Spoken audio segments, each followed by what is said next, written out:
Imagine a future where the internet lives in space. Elon Musk and SpaceX are boldly venturing into the realm of orbiting data centers, and the tech world is buzzing with anticipation. This isn't just a pipe dream. It's a potential game changer for how we store, process, and transmit data. But what does this mean, and why should you care? Caleb Henry, Director of Research at Quilty Space, highlights the significance of this shift. The amount of momentum from heavyweights in the tech industry is very much worth paying attention to. He suggests that if these tech giants invest heavily, we could witness a dramatic transformation in space-based operations. At its core, a data center's job is to manage your data. Satellites have already been doing this in various ways. Telecommunication satellites excel at data transmission, while imaging satellites store vast amounts of data, which they then send to ground stations. The evolution of onboard computers has also enabled more sophisticated data processing in space. Now, the next logical step is to create full-fledged data centers in orbit. But here's where it gets controversial. Critics are quick to point out the challenges.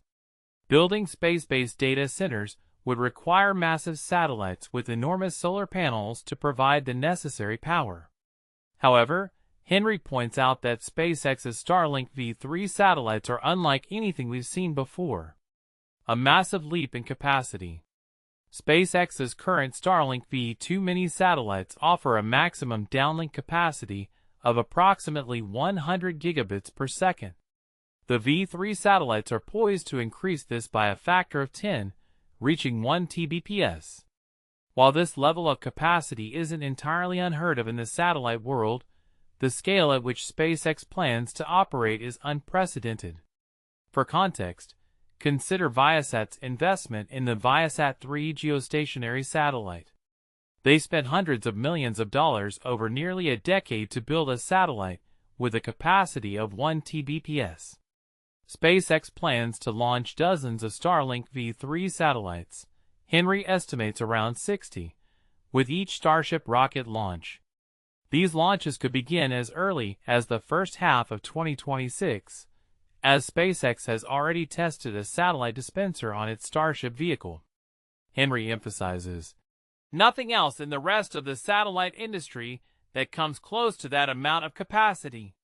The specifics of how Starlink V3 satellites will scale up remain unclear. However, considering the progress made in the past few years, it's not unreasonable to expect significant advancements. The original operational Starlink satellites, launched just over 5 years ago, weighed about 300 kilograms and had a capacity of 15 gigabits per second. The Starlink V3 satellites will likely weigh around 1,500 kilograms. What do you think? Is this a giant leap forward, or are there hidden challenges? Share your thoughts in the comments below.